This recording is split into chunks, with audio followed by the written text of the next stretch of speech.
Um material ferromagnético, ele exibe duas fases. Uma fase na qual ele exibe esse fenômeno do ferromagnetismo e uma outra fase na qual ele não exibe o ferromagnetismo. Uma fase na qual a magnetização é diferente de zero e uma outra fase na qual a magnetização é igual a zero. Ora, por que acontece de haver duas fases? Bom, isso nos remete à questão do efeito da temperatura, no sentido de, à medida em que aumentamos a temperatura, o efeito dela é de desordenar o sistema. De forma que isso acontece, como sabemos, no caso do paramagnetismo e do magnetismo de uma maneira geral, né? O fato é que, em função da temperatura na qual o material está,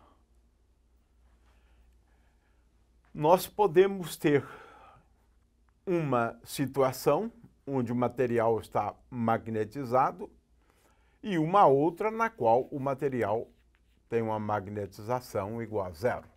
Ora, nós sabemos que a magnetização depende da temperatura, de forma que o efeito da temperatura é tal que, quando o material atinge uma temperatura dita crítica, então nós passamos de uma fase na qual o material está magnetizado para uma outra fase no qual a magnetização é igual a zero.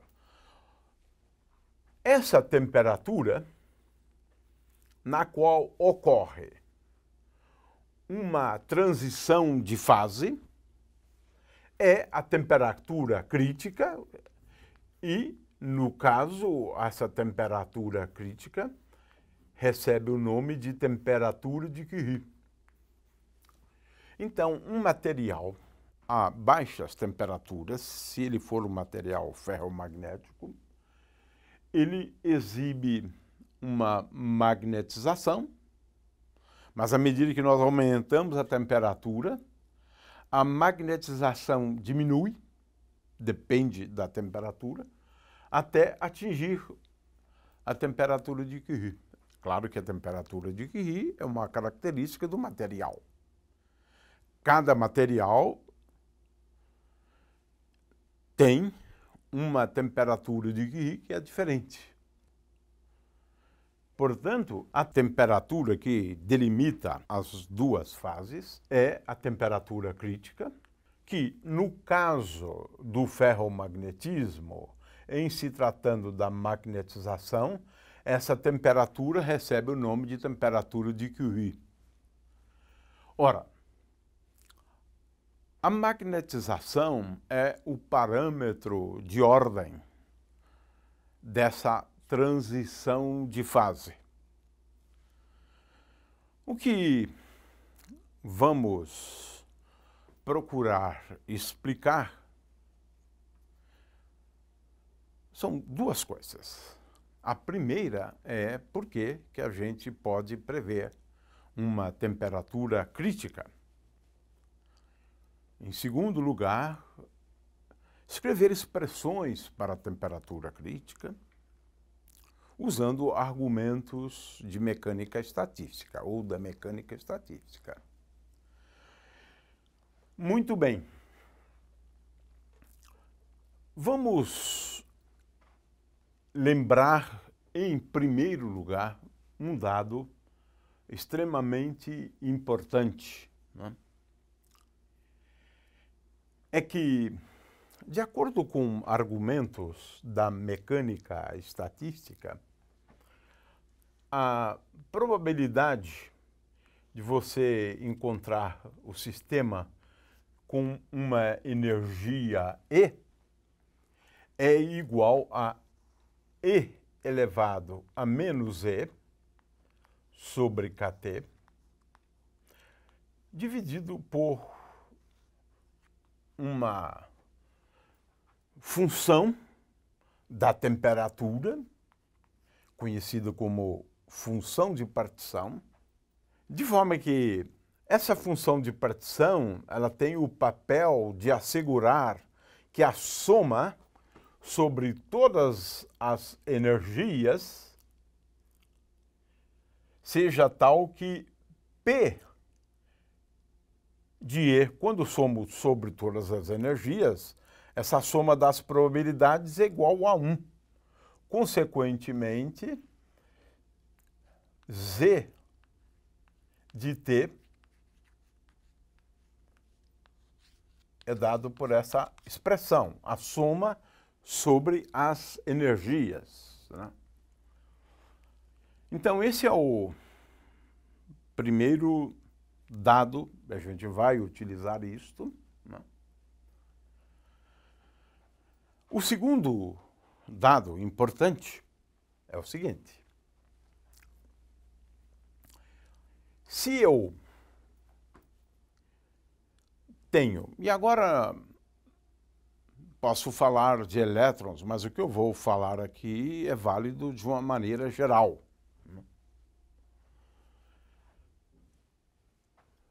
A energia de um momento de dipolo magnético, quando esse momento de dipolo magnético se encontra sob a ação de um campo externo, a energia é igual a μ escalar B, um sinal menos aqui. B é o campo externo, né? Então, nesse caso, é melhor a gente escrever que a energia é igual a menos μ escalar μ0 vezes H. Vezes H. Ora, μ, se eu tenho um campo magnético na direção do eixo Z, então essa energia é igual a menos μz vezes μ0 vezes H. μz, por outro lado, nós sabemos, né, que μz é igual à carga do elétron, no caso do elétron, que vezes Sz dividido por m. Mas Sz é uma grandeza quantizada. Só pode assumir dois valores, né? Então, veja que um elétron, quando sob a ação de um campo magnético externo, esse elétron pode ter apenas, e agora aqui vamos colocar assim, mais ou menos que sobre m vezes h cortado dividido por 2. E a gente vai simplificar e vai escrever isso como sendo igual a μ. Então, eu tenho dois valores da energia, só dois valores da energia, né?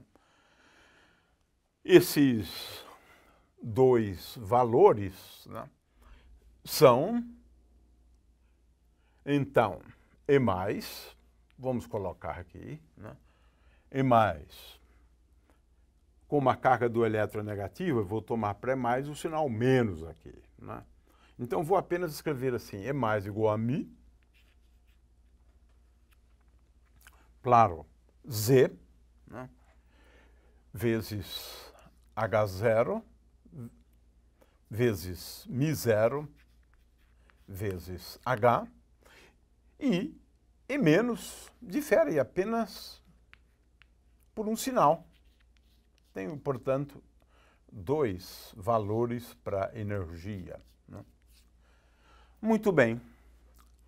Agora, vamos considerar, né,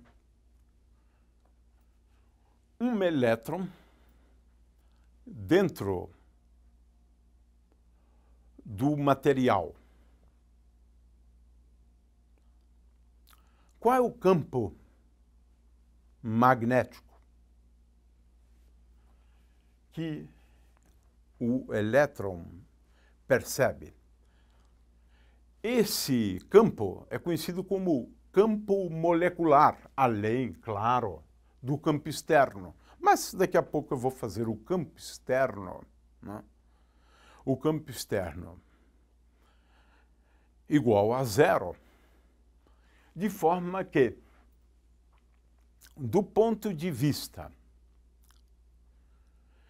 de um elétron num determinado material, eu posso considerar, inclusive, esse campo como sendo o campo de magnetização, por exemplo, no interior de um buraco que eu faço. Essa é uma possibilidade, né? É claro que esse campo vai depender da forma do buraco. Já discutimos isso no caso dos dielétricos.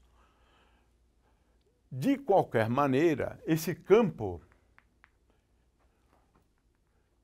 que um elétron fica sob a ação dele, esse campo, então, é o campo magnético molecular, ou campo molecular, ou campo de exchange, muitas vezes também se usa esse termo. Ora, para esse campo, nós escrevemos, né, que o campo B, agora, no interior do material, esse campo B, nós escrevemos como sendo igual a lambda. Lambda é uma constante que depende da forma geométrica do buraco, né? E o campo molecular depende um pouco, né, da escolha, da geometria, né? Então, B é igual a lambda vezes M, vezes Mi0, né? Mi0, né? Então, o B, né, é dado por aquela expressão. Ora, consequentemente, a situação que eu tenho agora é, de novo, uma situação na qual, tendo em vista que o elétron tem spin meio, a energia do elétron sob a ação de um campo externo e mais o campo molecular, né, ele vai exibir dois valores para a energia. Uma energia que vamos chamar de E+, se ele estiver sob a ação de um campo externo, então é Mi. Temos aqui dois termos, Mi0 vezes H, mais Mi0 vezes lambda, esse lambda que está aqui, vezes M. aqui está. Note-se que é muito parecido, né? Mas é um pouco, nós estamos trabalhando aqui com um pouco mais de cuidado, né? Porque esse campo B agora, né, é o campo local, é o campo local. Como eu disse antes, definido quando a gente... Essa é uma aproximação, na verdade, determinar o campo local, muitas vezes, é de uma certa dificuldade, né? Por exemplo, se eu tenho aqui uma esfera, esse lambda é igual a 1/3, né? Mas é um problema de se calcular de uma forma um pouco mais precisa o campo B, ao qual o elétron está sujeito. Não é o campo médio B, não é. É o campo local, definido assim, né? μ0 vezes H mais μ0 vezes M. Se fosse o campo local, nós tomaríamos apenas isso. μ0H mais μ0 vezes lambda. Isso aqui é um aperfeiçoamento, né, quando a gente leva em conta, né, o campo local ou o campo molecular. De qualquer maneira, é isto. Então, tenho essa energia e tenho uma outra, E menos, que é igual a μ vezes μ0 vezes H mais μ0 vezes lambda vezes M, com o sinal menos. Tem, então, dois valores só para a energia, né? Ora, então, vamos calcular a magnetização média. Poderíamos escrever assim, né? A magnetização média, mas veja que aqui também o que o elétron percebe é esse mesmo campo médio. Então, eu vou usar a mesma notação, né? Ora, eu posso escrever assim. Se eu tenho N sobre V,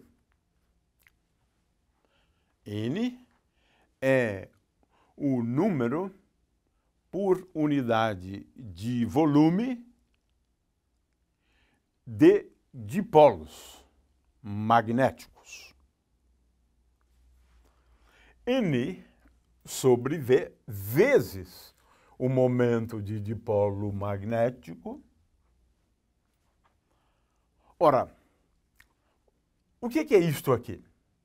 Isso aqui é o campo magnético de saturação, é o máximo, o valor máximo. Bom, mas vamos lá. É N sobre V vezes μ, vezes a probabilidade de você encontrar com essa energia E+, ou seja, o momento magnético com uma componente, né, digamos, para cima, menos N vezes μ dividido por V, porque aqui eu tenho uma fração daqueles momentos de dipolo magnéticos apontados numa direção. E aqui eu tenho o número de momentos de dipolo magnéticos apontados numa outra direção. Por isso que aparece o sinal menos aqui. P de E menos. Se nós nos lembrarmos desta expressão aqui para probabilidade, então, qual é a magnetização? É claro que nós estamos levando em conta que existe um certo número de momentos de dipolo com esta orientação para cima e um certo número de momentos de dipolo com orientação para baixo. Eu estou levando isso em conta aqui, né? Com o sinal menos aqui. Ora, isto aqui, portanto, M é igual a N sobre V vezes μ. E vamos chamar isto aqui, então, P de E mais, menos P de E menos, é isto. E isto vamos chamar de M, a magnetização de saturação, vezes P de E mais P de E menos, mais P de E mais P de E menos. Ou melhor, menos P de E menos, P de E menos. Aqui está. Né? Então, eu tenho aqui uma expressão para magnetização. Agora, como função da temperatura, porque a probabilidade envolve a temperatura. Né? Então, explicitamente, como eu só tenho dois níveis, né, o Z de ET, então, Z de ET, que é a soma, é igual, portanto, à soma das energias. Eu só tenho duas, eu tenho que somar. É E elevado a menos E mais sobre kT, mais E elevado a E menos sobre kT. Então, Z está aqui.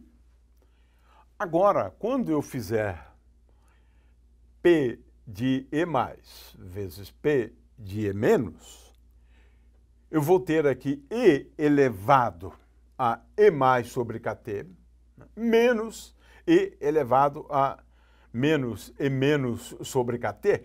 Mas a única diferença entre os dois casos, né, é apenas um sinal. É apenas um sinal. Portanto, o resultado é o seguinte, eu vou poder escrever esse resultado da seguinte forma. M, agora vou ressaltar, M de T, dividido pela magnetização de saturação, vamos colocar aqui, definida como sendo N sobre V vezes μ. Aqui, o μ, a rigor, é o μz. Então, M de T, dividido pela magnetização de saturação, se nós chamarmos tudo isso aqui de Y, tudo isso aqui de Y,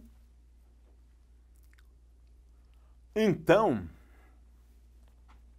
isto aqui é igual, eu posso escrever sob a forma de seno hiperbólico. Né? Seno hiperbólico de x é igual a E elevado a x menos E elevado a menos x sobre 2. E o cosseno hiperbólico é a mesma coisa com o sinal mais. De forma que eu posso escrever isso como sendo igual a seno hiperbólico. Estou chamando tudo isso aqui de y,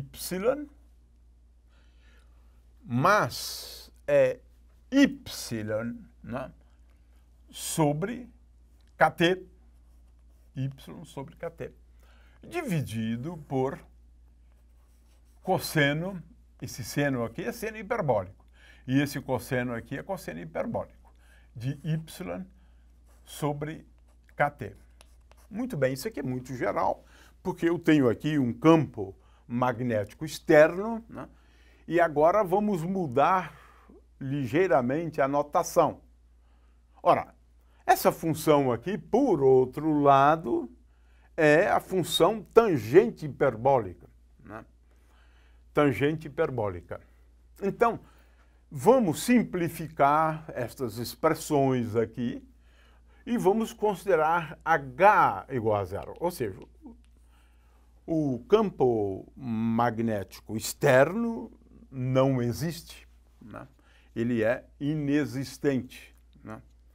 Ora, nessas circunstâncias, né,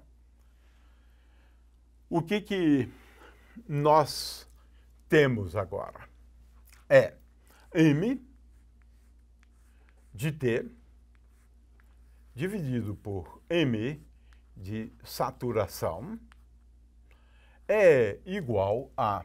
Agora vamos escrever isto aqui explicitamente, né? E depois vamos introduzir uma outra notação, né? M de t sobre m de saturação é igual a tangente hiperbólica. Então, eu tenho aqui a tangente hiperbólica do quê? Agora vamos olhar aqui para o argumento, né, da tangente hiperbólica. Em primeiro lugar, eu tenho um t aqui. Eu tenho aqui 1 sobre t. Isso é bastante importante, né? Porque aqui está a dependência da temperatura, a dependência da magnetização com a temperatura, né? De forma que vamos colocar m aqui também, porque eu tenho μ, aqui eu tenho μ vezes μ0, isso aqui é momento de dipolo, μ0 é uma constante fundamental do eletromagnetismo. μ vezes μ0 vezes lambda vezes m. Eu tenho m aqui. Aqui está. M. E eu tenho também a constante de Boltzmann, K. Aqui, K. K. Ora, podemos agora também fazer mais um truquezinho, né,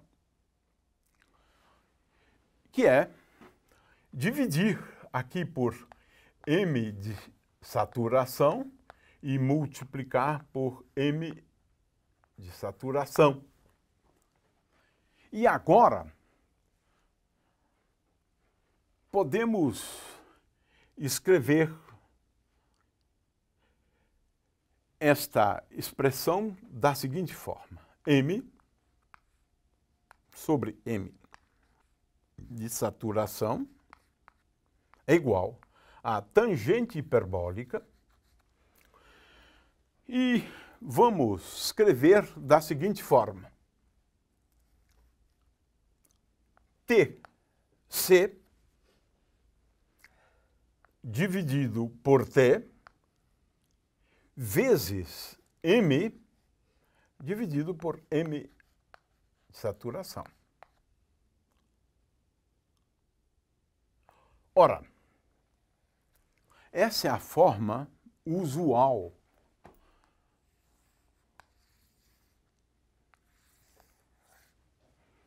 onde Tc agora pode ser lido a partir desta expressão. Essa temperatura Tc, temperatura crítica, é a temperatura de Curie. Ela envolve alguns parâmetros, né? Em primeiro lugar, Tc é igual a μ, depende do momento de dipolo magnético, do μ0, depende de lambda, depende de K, porque é o que está aqui em cima, vezes M de saturação. Esta é a temperatura de Curie. Essa é a temperatura crítica. Vamos ver por quê, na verdade, né? Então, o problema nosso aqui, do ponto de vista matemático, é como determinar a magnetização,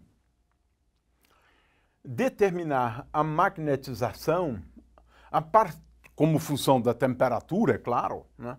A partir dessa equação aqui. Essa tangente aqui é tangente hiperbólica, como está aqui em cima, tangente hiperbólica, né? Bom, a ideia aqui é a seguinte, é utilizar uma estratégia, porque esta equação aqui não dá para resolver, né, de uma forma simples, mas existe um método dito gráfico, né, para resolver esse tipo de equação, né? É uma equação da forma y igual a tangente hiperbólica de y vezes t. T é um parâmetro, né? Então, uma forma de resolver esta equação para determinar y, né? Veja que o meu y aqui é m dividido por m de saturação. Então, aqui está y, o meu t pequeno é a temperatura crítica dividido por t. É a temperatura crítica dividido por t, né? Muito bem. Então, a forma usual, né, de resolver esta equação e determinar m de t é a seguinte. Isso é geral. É para essa equação aqui que eu faço. A solução para essa equação é fácil ver que é o lugar geométrico dos pontos da interseção de uma reta. Veja, esta é a reta que representa y igual, digamos, a x, né? E agora eu vou considerar esta outra curva aqui, que é a tangente hiperbólica de y. A tangente hiperbólica de y para y igual a zero, então, veja-se que aqui eu estou considerando y contra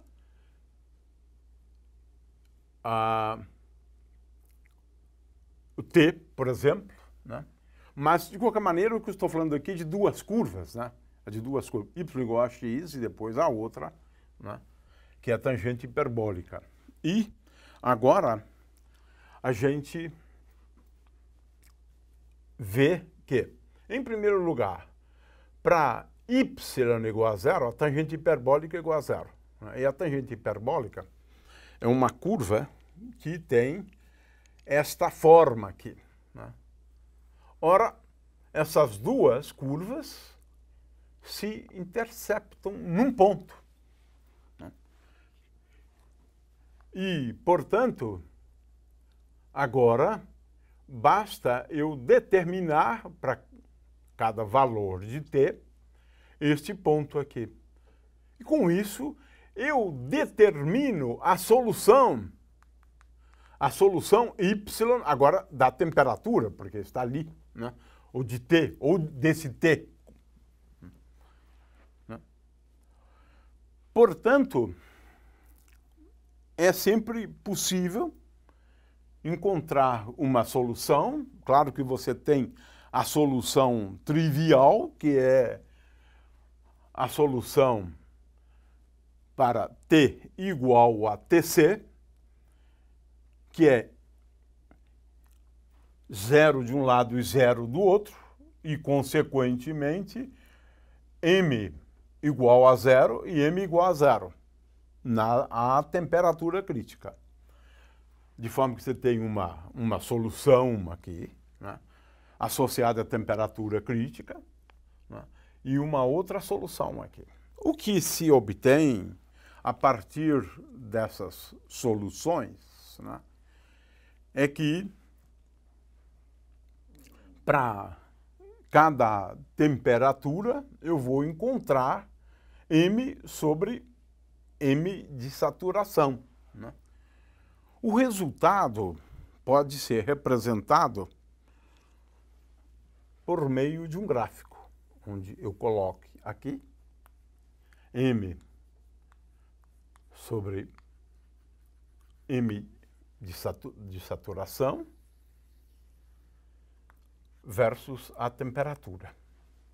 Então, a solução, o gráfico é dessa forma aqui. É dessa forma. A magnetização é diferente de zero. Para temperaturas baixas, quando a temperatura aumenta, a magnetização diminui e